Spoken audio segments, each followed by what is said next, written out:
우리 다 같이 말씀을 봅니다. 빌립보서 1장 1절 2절 말씀 같이 한번 어떤 내용이 있는지 천천히 한번 읽어봅니다. 같이 읽습니다. 시작. 그리스도 예수의 종 바울과 디모데는 그리스도 예수 안에서 빌립보에 사는 모든 성도와 또한 감독들과 집사들에게 편지하노니 하나님 우리 아버지와 주 예수 그리스도로부터 은혜와 평강이 너희에게 있을지어다. 아멘. 아멘. 오늘 임직을 하는 모든 분들, 그리고 직분자로 이미 서 계신 분들, 그리고 성도로 부름받은 모든 분들에게 오늘 이 말씀이 우리의 모두의 삶이 되기를 간절히 축원드립니다. 우리 주님께서 주시는 그 길 속에서 우리가 나가야 될 길이 있을 텐데요, 짧은 두 절이면 빌립보서에서 1장 1, 2절 인사말 속에 하나님의 뜻이 들어가 있고 하나님의 마음이 들어가 있다는 것을 우리가 안다면 오늘 우리가 걸어가야 될 길을 같이 볼 수 있지 않을까라는 생각이 듭니다.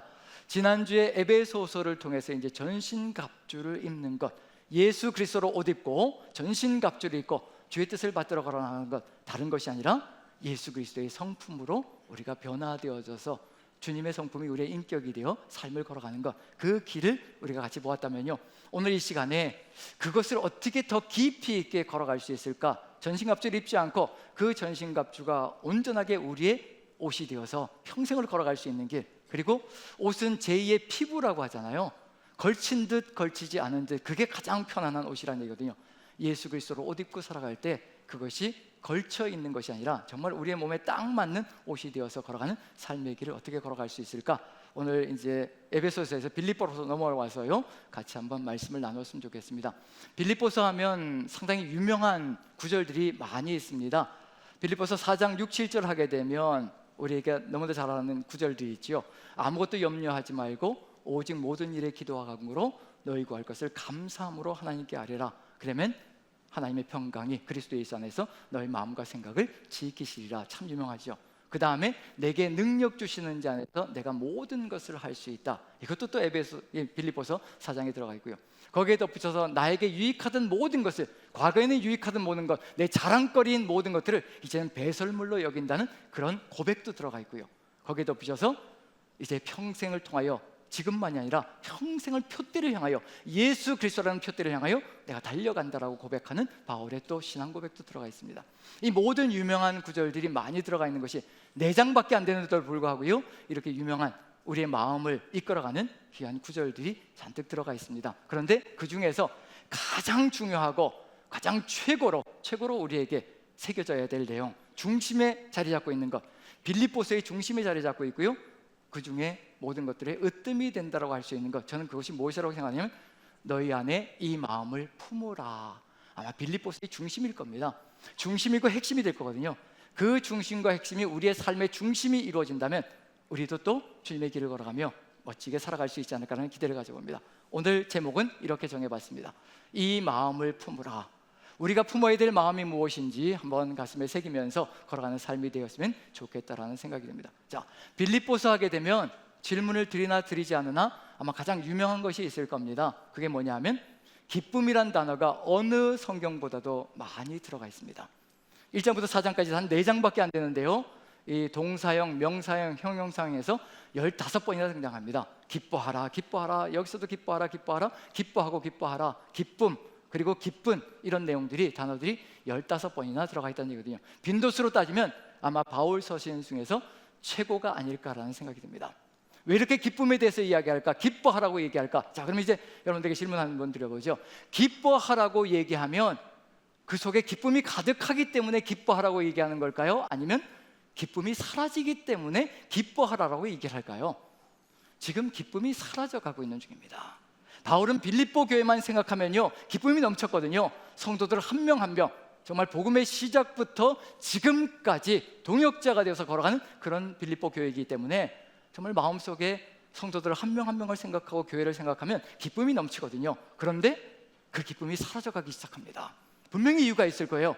우리 남산교회의 삶 속에서 기쁨이 충만하게 가득히 들어차 있는지, 아니면 기쁨이 점점 더 멀어져 가고 있는지, 바울이 빌립보 교회에 빌립보서를 써서 보낸 이유가 바로 그 기쁨을 지키고 회복시키기 위한 의중이 가득히 들어차 있다는 것. 그래서 이 길로 걸어가야만, 이렇게 나아가야만 기뻐하고 기뻐할 수 있고 기쁨이 가득한 시간이 이루어질 수 있다는 것을 알려주는 그런 내용으로 가득 들어차 있습니다.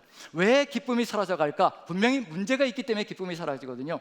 우리의 것과 한번 비교해 본다면 어떤지, 우리의 지금 삶들과 한번 비교해 본다면 어떤 비교점이 될지, 어떤 공통점과 차이점이 있을지 한번 살펴볼 수 있지 않을까 싶습니다. 가정에서도 기쁨이 넘쳐야 되고요, 교회 공동체 안에서도, 직장 안에서도 기쁨이 넘쳐야 되는 것이 우리의 삶인데, 어떤 어려움들과 문제점이 있기에 이럴 수 있을까? 그래서 한번 살펴보려고 합니다. 1장부터 4장까지요 한 5군데 정도를 한번 볼 텐데요, 어떤 어려움들이 있는지 빌립보 교회가, 바울이 그걸 들었습니다. 그래서 지금 서신을 써서 보내는 거거든요. 자, 빌립보서 한번 살펴봅니다. 5군데인데 1장 17절을 한번 먼저 읽어보죠. 어떤 내용이 먼저 시작되고 있는지. 자, 같이 한번 읽어봅니다. 시작. 그들은 나의 매임의 괴로움을 더하게 할 줄로 생각하여 순수하지 못하게 다툼으로 그리스도를 전파하느니라. 바울이 매여 있다는 얘기는 감옥에 갇혀 있다는 얘기입니다. 에베소서를 쓸 때에도 빌립보서를 쓸 때에도 감옥에 갇혀 있거든요. 감옥에 가기 전에도 바울이 빌립보 교회에서 복음을 전할 때에도 뭔가 경쟁심을 가지고 내가 더 낫다라고 주장하면서 바울과 함께 경쟁을 했던 사람들이 분명히 있었을 것이라고 추정되어집니다. 그런데 바울이 감옥에 갇히니까 더 열정적으로 움직이기 시작하는 겁니다. 바울은 잘못됐다라고 얘기하며 이제 자기들이 전하는 것이 옳다라고 이야기하며 경쟁심을 가지고 달려나가는 삶이 이루어지고 있습니다. 우리 남산교회 삶 속에서 우리가 하나님의 뜻을 이루어가고 하나님의 마음을 따라갈 때 서로가 경쟁을 하며 걸어가고 있나요? 아니면 나보다 더 좋은 재능을 가지고 있고 나보다 더 나은 재능을 보이고 있는 사람을 향해서 우리가 동역자 의식을 가지고 있나요? 나보다 더 열심히 하고 나보다 더 잘하는 사람, 더 출중한 재능을 가지고 있는 사람이 보일 때 내 마음속에 시기와 질투로 가득히 들어차나요? 아니면 내 마음속에서 저 사람이 잘할 수 있도록 박수 쳐주고 격려해주고 지지해줘야 되겠다, 그런 마음이 들기 시작하나요? 경쟁심이 아니라 동역자가 되어야 된다는 거. 나에게 없는 재능이 저 사람에 있고요, 저 사람에게 없는 재능이 나에게 있고요, 하나님께서 우리 모두가 동역하면서 하나님의 교회를 아름답게 세워가기를 간절히 소망하는 겁니다. 한 사람에게 모든 것이 다 들어가 있지 않습니다. 절대 그렇지 않거든요. 우리 각자에게는 다른 사람에게 없는 것이 들어가 있습니다. 그것을 가지고 최선을 다해서 하나님을 섬기면 되는 것이거든요. 나에게 부족한 것이 있을지라도 부족한 대로 섬기면 되는 겁니다. 그게 하나님이 바라시는 거고요. 그런데 여기서 보면 이제 바울과 경쟁자가 되어서 경쟁심을 가지고 복음을 전하는 사람들이 있습니다. 분명히 좋은 모습은 아닐 겁니다. 이러한 것들 하나하나가 교회 안에 기쁨을 상실되게 만들어 간다는 것, 그런 안타까움이 들어가 있고요. 그 다음에 2장 3절 한번 같이 읽어봅니다. 같이 시작. 아무 일에든지 다툼이나 허용으로 하지 말고 오직 겸손한 마음으로 각각 자기보다 남을 낫게 여기고. 다툼이나 허용으로 한다. 허용이란 단어가 헛된 영광을 추구한다는 뜻이거든요. 헛된 영광, 껍질 같은 영광, 아무것도 아닌 것을 추구하면서 걸어가는 삶이라는 얘기거든요. 그 헛된 영광을 추구하면서 가다 보니까 내가 낫다라고 주장하는 겁니다. 내가 너보다 더 낫다, 내가 너보다 더 잘한다, 내가 너보다 더 높다, 이런 주장들이 벌어지기 시작하는 겁니다. 그러니까 남보다 더 낮아져서 섬기는 삶이 아니라 계속해서 남보다 더 낫다라고 하니 이런 주장을 펼치면 어떨까요? 교회 안에서 연합이 일어날까요? 부딪힘이 일어나기 시작할까요? 부딪힘이 일어나기 시작합니다. 내가 남보다 낮아질 때 문제는 사라지지만요, 내가 남보다 높다라고, 너보다 낫다라고 주장하기 시작할 때 그 꼴 보기 좋아하는 사람이 누가 있겠습니까? 자랑도 한두 번이지, 좋은 말도 한두 번이지, 그 자랑을 계속한다고 생각해 보십시오. 그렇게 된다면 문제는 계속 심각해지기 시작할 겁니다. 그래서 사랑방에서 되도록이면 자랑하지 마시고 겸손히 다른 사람 이야기를 들어주면서 섬김으로 나가는 거. 그래서 자식 자랑도 한두 번 하는 거고요, 남편 아내 자랑도 한두 번 하는 걸로 끝내는 걸로, 그렇게 해서 내가 더 낮아서 섬길 때 다른 길로 걸어갈 수 있다는 거. 그런데 교회 안에 이런 일들이 벌어지기 시작합니다. 헛된 영광을 구하는 거죠. 내가 더 낫다는 걸 계속 과시하고 싶은 겁니다. 내가 조금이라도 낫다는 것을 좀 사람들에게 어필하고 싶은 것이 인간의 심령 속에 들어가 있거든요. 그런 것들이 교회 안에서 부딪힘이 되고 다툼이 되어서 또 기쁨을 사라지게 만들어갑니다. 자, 세 번째 한번 3장 2절 같이 한번 읽어보죠. 같이 시작. 개들을 삼가고 행악하는 자들을 삼가고 몸을 상해하는 일을 삼가라. 계속해서 삼가라, 삼가라, 삼가라, 똑같은 단어를 3번씩이나 반복하고 있어요. 똑같은 얘기를 3번 다른 말로 바꿔서 반복하고 있는 겁니다. 개들, 행악하는 자, 몸을 상해하는 자, 똑같은 사람들을 얘기하는데요, 삼가라, 삼가라, 삼가라 3번을 얘기한다는 얘기는 제발 그만두라는 얘기하고 똑같은 얘기입니다. 이게 교회를 파괴한다는 얘기거든요. 무슨 얘기냐면요, 몸을 상해하는 자들, 어떤 뜻인가 하면 할례를 주장하는 사람들입니다. 몸에 할례를 행하고 이 할례를 받아야만 구원받는다라고 주장하는다는 얘기거든요. 이것처럼 무서운 얘기가 없습니다. 오직 예수 그리스도의 보혈의 공로로 우리는 다른 길이 없습니다. 유일하게 한 길이요, 오직 예수 그리스도의 십자가 보혈의 공로로 우리가 그것을 믿음으로 말미암아 우리는 구원의 길로 들어섰고요, 구원의 길이 그 길밖에 없습니다. 그런데 유대인 중에 몇몇 사람들이 율법을 내세우기 시작합니다. 아니, 십자가 그 믿는 것 가지고 너무 심심하지 않냐, 너무 싱겁지 않냐, 그게 말이 되는 소리냐? 율법을 행해야, 율법대로 살아가야 구원받는 거지, 할례를 행해야 구원의 표가 되는 거고 구원의 증표가 되는 거지, 그렇지 않으면 절대 구원이 없다라고 주장하는 사람들이 있습니다. 이건 분명히 뭐라고 얘기하시면 다른 복음입니다. 바른 복음이 아니라 분명히 다른 복음입니다. 바른 복음은 오직 예수 그리스도, 오직 주님의 십자가만이 우리의 구원의 길이라는 것을 고백하는 겁니다. 다른 복음이 퍼져나가기 시작합니다. 분열되어지거든요. 이단적인 생각들이 교회를 휩쓸기 시작합니다. 당연히 파괴되기 시작하는 거죠. 그 다음에 3장 18절 한번 읽어보죠. 이런 내용들도 들어가 있습니다. 같이 한번 읽어봅니다. 시작. 내가 여러 번 너희에게 말하였거니와 이제도 눈물을 흘리며 말하노니 여러 사람들이 그리스도의 십자가의 원수로 행하느니라. 자기 자랑을 하고 자기 배를 신으로 삼고, 배를 신으로 삼는다는 얘기는 뭘까요? 먹고 마시고 즐기는 것, 이런 것들이 삶이 되어 있다는 걸 얘기하는 겁니다. 십자가의 길을 걸어가지 않습니다. 세상 향락을 즐기기 시작하고요, 세상 것이 교회로 들어와서 이것이 복음인 것처럼 포장하고 있는 거거든요. 성공주의가, 물질주의가 교회 안에 만연하면서 포장이 되어지기 시작합니다. 그게 믿음인 줄 알고 내가 잘 믿었기 때문에 잘 사는 것으로, 내가 성공한 것으로 그렇게 치부하며 걸어가는 그런 삶들이 벌어지기 시작합니다. 그 모든 것들이 교회를 망가뜨리고 무너뜨리기 시작합니다. 그 다음에 4장 2절 같이 한번 읽어보죠. 같이 시작. 내가 유오디아를 권하고 순두개를 권하노니 주 안에서 같은 마음을 품으라. 이 편지가 빌립보 교회로 옮겨져서 읽어졌을 때 어떤 느낌이었을까요? 실명이 거론되고 있습니다. 이게 설교를 할 때 가장 주의해야 될 내용이 뭘까요? 실명을 거론할 때 반드시 주의해야 됩니다. 그래서 누군가의 예화를 들 때도요, 제가 전화를 드려가지고 이런 이야기, 들은 이야기, 간증들을 좀 전하려고 하는데 실명은 거론하지 않겠습니다 라고 부탁을 하고 허락이 떨어지면 이제 저도 예화로 사용하거든요. 그렇지 않고는 예화가 되지 않을 수가 있고, 또 갑자기 그렇게 들어가게 되면 상처를 받을 수가 있거든요. 단지 제가 묻지 않고 예화를 쓸 때는 아내의 이야기라든가 이런 어떤 집안 이야기를 묻지 않고 쓸 때가 있습니다. 그럼 이제 어김없이 집에 들어가면 어떤 일이 벌어질까요? 이제 지적이 들어오기 시작하는 거죠. 그걸 그렇게 얘기할 수가 있느냐라고 이제 들어오는데, 그건 뭐 집안에서 해결할 문제니까 괜찮고요. 집안이 아닌 경우에는 그런 경우에 다 이렇게 허락을 받고 예화를 사용합니다. 근데 실명을 거론할 때는 굉장히 주의해야 되거든요. 그런데 여기 유오디아와 순두개라는 실명이 거론되고 있습니다. 상처받을 것인지 아닌지까지도 염두에 두고 쓰고 있는 중이거든요. 그런데 얼마나 심각하면 실명까지 거론해야 됐을까라는 걸 생각한다면요, 이 두 사람이 교회의 실권을 쥐고 있었을 겁니다. 여성인데도 여성 파워가 상당히 셌을 것이라고 추정되어집니다. 이 두 사람이 부딪히면서 교회가 막 조각이 나기 시작하는 거거든요. 내 편, 네 편을 가르기 시작하고 이런 일들이 벌어지고 있는 중입니다. 교회가 갈라지기 시작하는 거죠. 그래서 이 마음, 같은 마음을 품지 않으면 정말로 교회는 하나 될 수 없다는 거 지금 보시지요. 1장에 2장에 3장에 4장에 1, 2, 3, 4장밖에 없거든요. 빌립보서는요, 각 장마다 문제들이 들어가 있다는 것을 보여주고 있는 중입니다. 그럼 결국 이런 모습이 바로 기쁨을 상실되게 만들고 무너져 가게 하고 있다는 것을 알려주고 있는 중이거든요. 우리의 삶의 여정 속에서 어떤 것이 우리의 삶의 모습을 보여지고 있는가, 거기에 따라서 우리도 정말 하나 될 수 있는 길을 잃어버릴 수 있고 그게 멈춰질 수 있다는 것을 알려주고 있는 중입니다. 자, 그럼 이제 어떻게 이것을 해결해야 될 것인가? 저는 그래서 오늘 빌립보서 1장 1, 2절을 읽었습니다.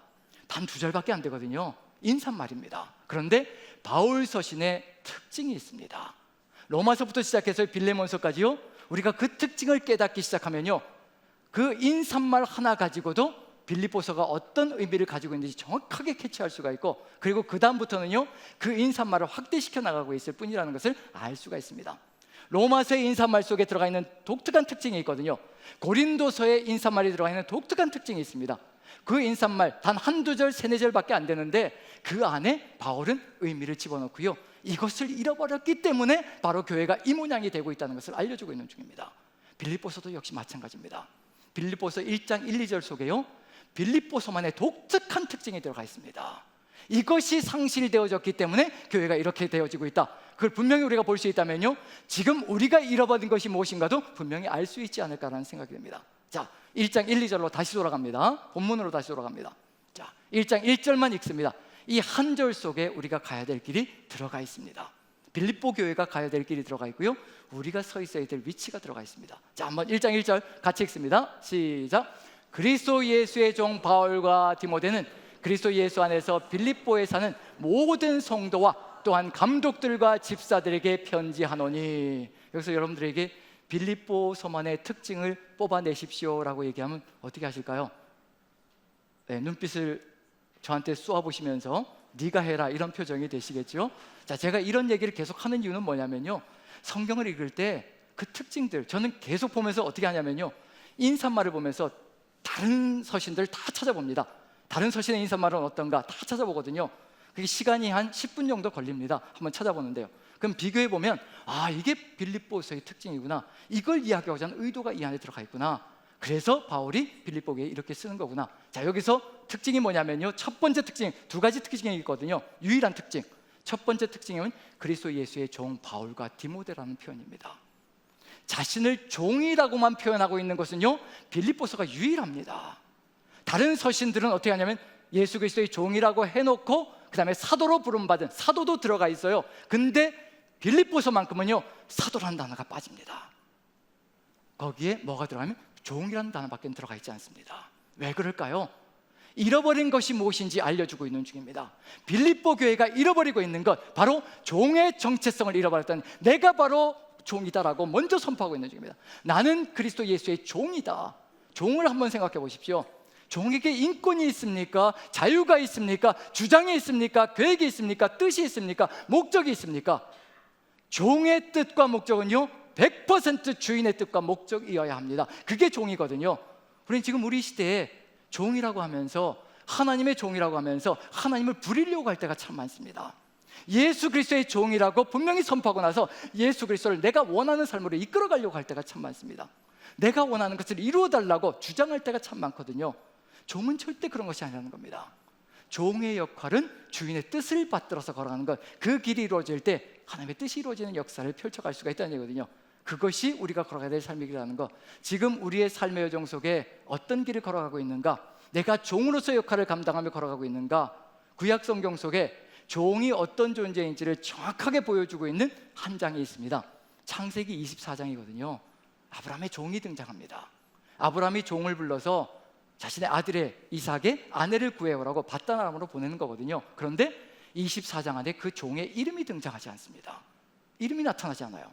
그리고 그 종도 자기를 뭐라고 소개하는, 밧단 아람에 가서 자기를 뭐라고 소개하느냐면 나는 아브라함의 종입니다라고 소개합니다.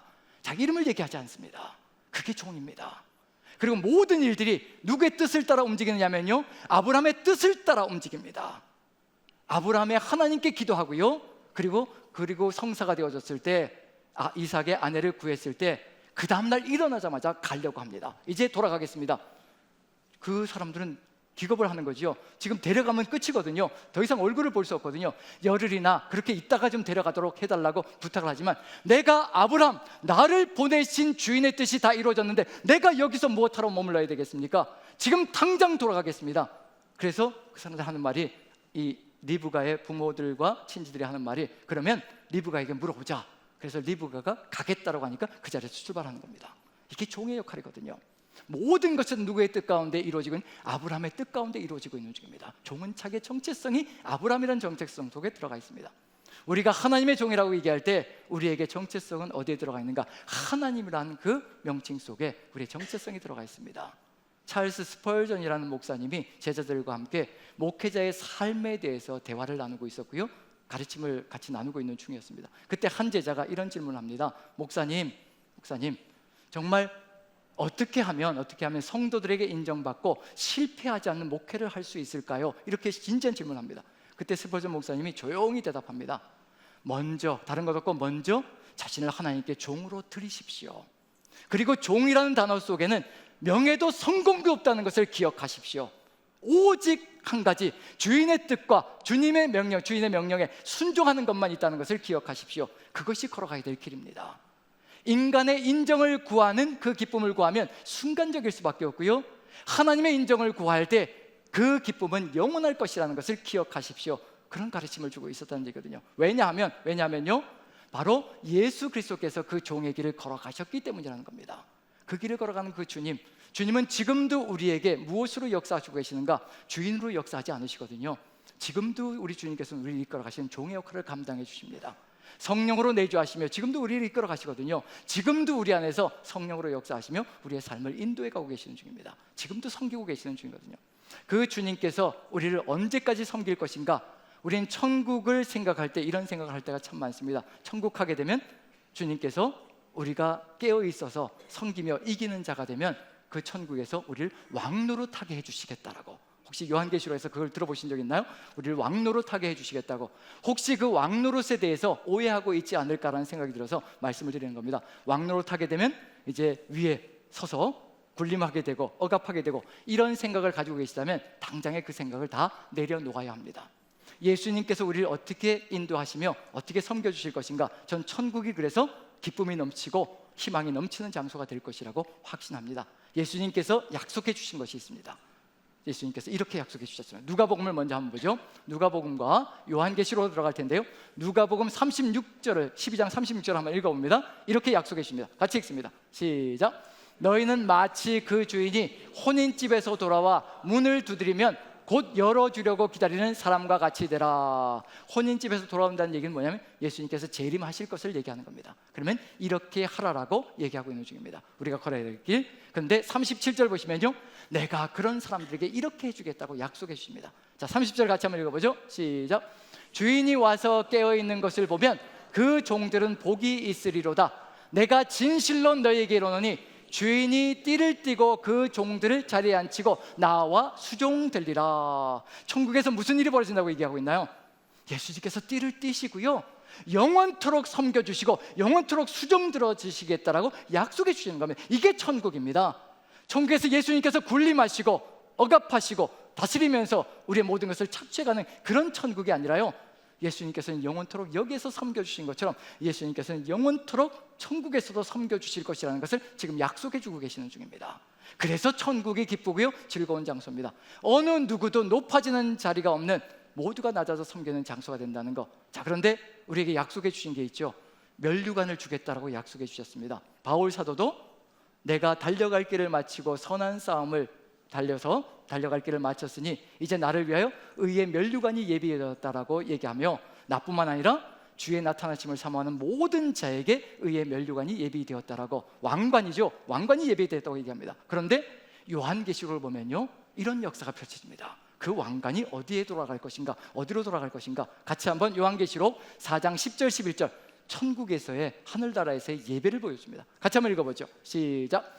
24장로들이 보좌에 앉으신 이 앞에 엎드려 세세토록 살아계시는 이에게 경배하고 자기의 관을 보좌 앞에 드리며 이르되 우리 주 하나님이여 영광과 존귀와 권능을 받으시는 것이 합당하오니 주께서 만물을 지으신지라 만물이 주의 뜻대로 있었고 또 지으심을 받았나이다 하더라. 그 관을, 그 면류관을요, 생명의 면류관을, 의의 면류관을 하나님께 다시 또 올려드립니다. 제가 이 면류관을 받게 되어진 것은, 이 의를 지키게 되었던 것은 내 힘으로 되어진 것이 아니라 평생을 주님께서 이 의를 지켜주셨고 십자가의 보혈로 지켜주셨고 또 성령으로 내주하시며 이것을 지켜주시며 평생의 길을 이끌어왔습니다.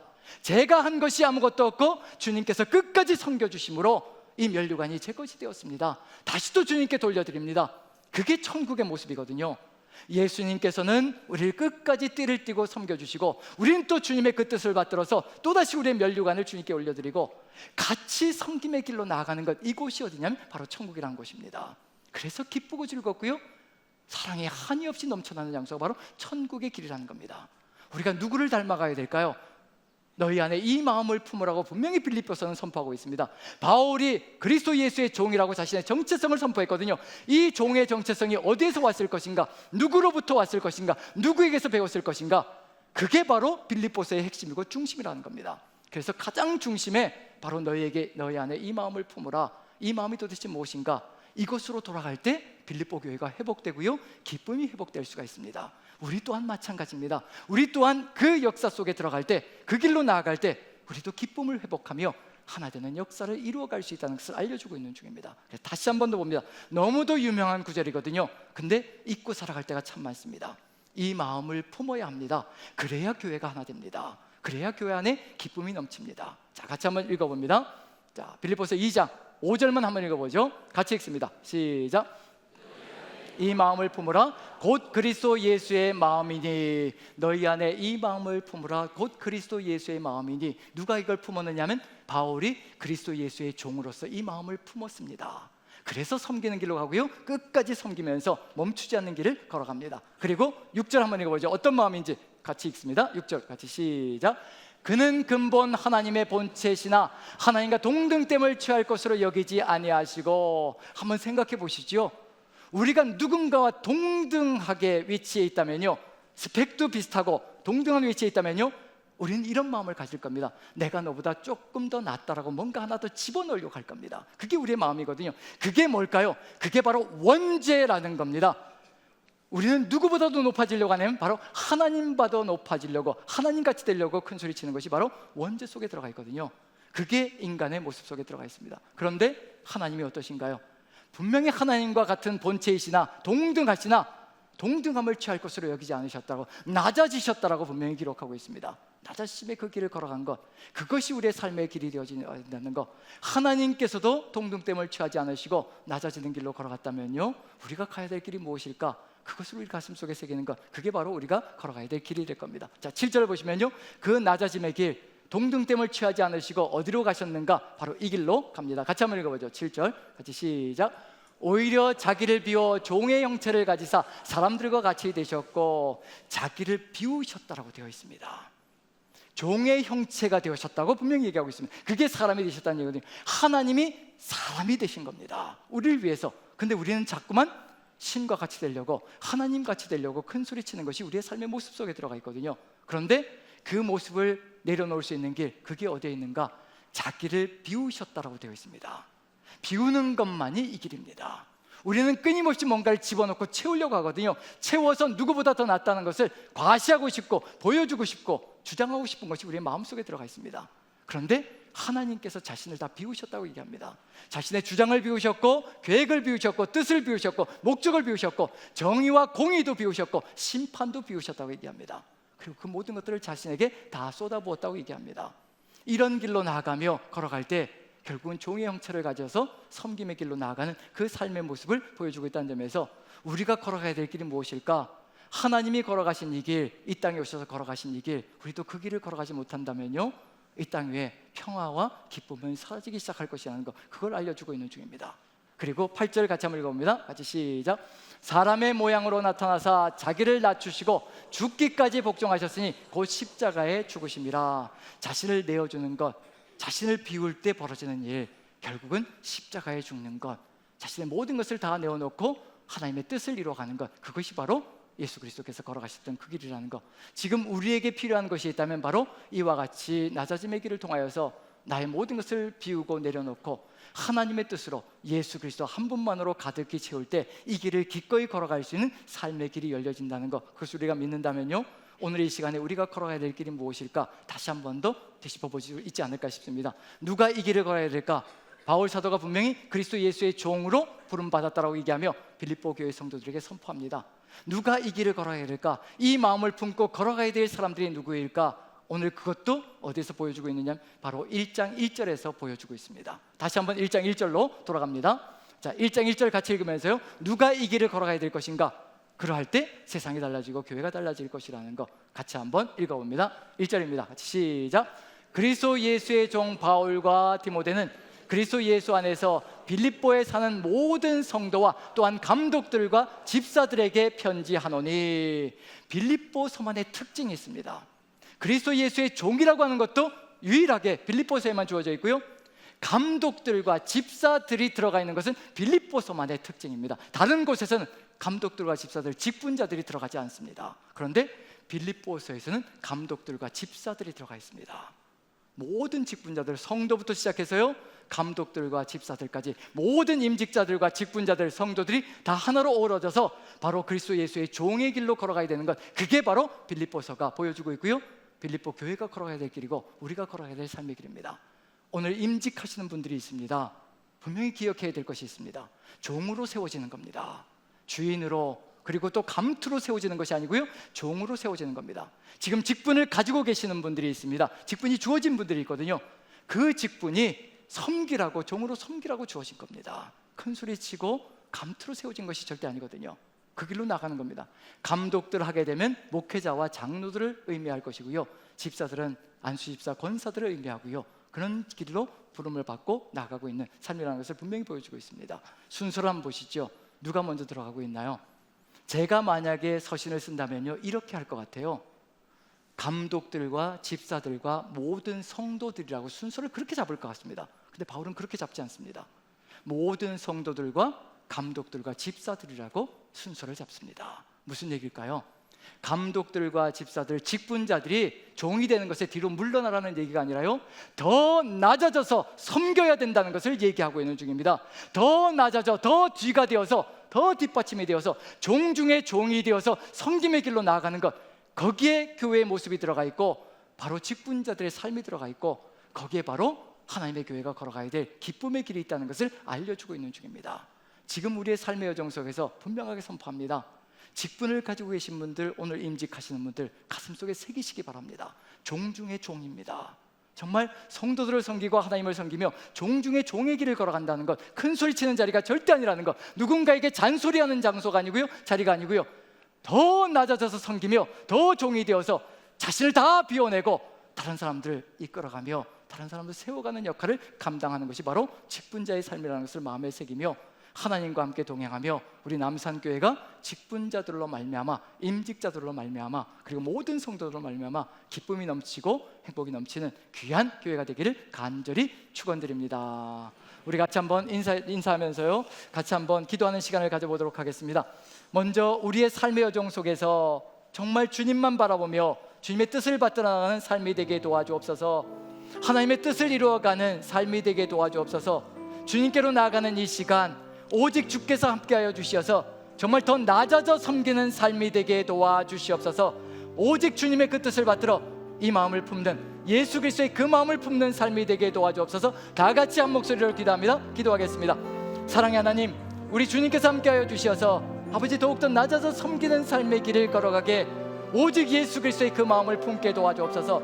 오직 주님의 그 마음을 품고 우리도 종의 역할을 감당하며 낮아짐, 그리고 아버지 우리의 삶의 모든 것들을 다 비워내고 예수 그리스도 한 분만으로 채워지는 삶이 되게 도와주시옵소서. 주께서 함께 하시며 나아갈 때 아버지 우리가 이 직분을 가지고 우리 남산교회를 또한 아름답게 그리고 행복하게 기쁨이 넘치는 교회로 세워갈 줄로 믿습니다.